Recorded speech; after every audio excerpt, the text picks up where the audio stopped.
In the summer of 2006, Auburn, Alabama was haunted by a troubling mystery. Lori Slesinski, a 24-year-old recent college graduate with a bright future, vanished without a trace. Friends and family were immediately concerned. Lori had been in regular contact with her mother and was not the type to disappear without explanation. On June 10, 2006, Lori was last seen at her mobile home. That evening, she had spoken to a friend and mentioned that she planned to watch a movie. But after that, no one heard from her again. When she failed to show up for work, her mother reported her missing. Just days later, investigators found Lori's car abandoned and burned in a secluded area of Auburn. The vehicle had been completely destroyed by fire. But what was even more chilling was the fact that Lori's beloved dog was also missing. She never went anywhere without the dog, further deepening fears that she had met with foul play.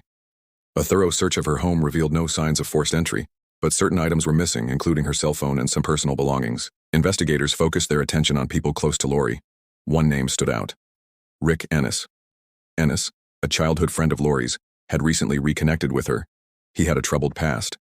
At the age of 12, Ennis had killed his adoptive parents in Maryland and was committed to a juvenile facility before being released at age 21.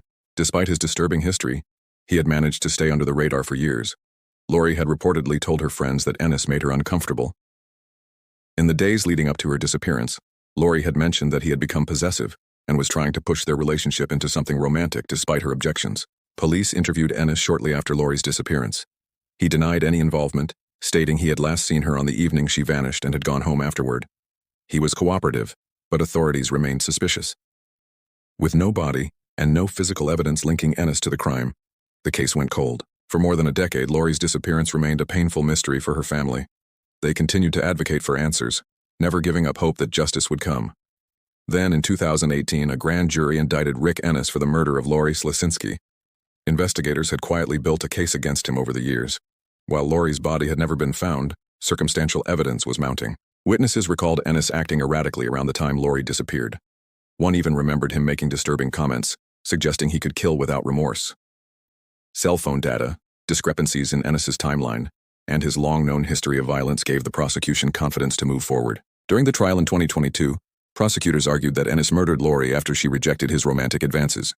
They alleged he had become enraged and suffocated her, then burned her car to destroy evidence. The defense claimed there was no proof Lori was dead, but the jury saw through the argument. They returned a verdict of guilty. Lori's mother wept as the verdict was read. For 16 years, she had waited for a resolution, holding on to the faint hope that her daughter might still be alive. Ennis showed little emotion as the judge handed down a life sentence.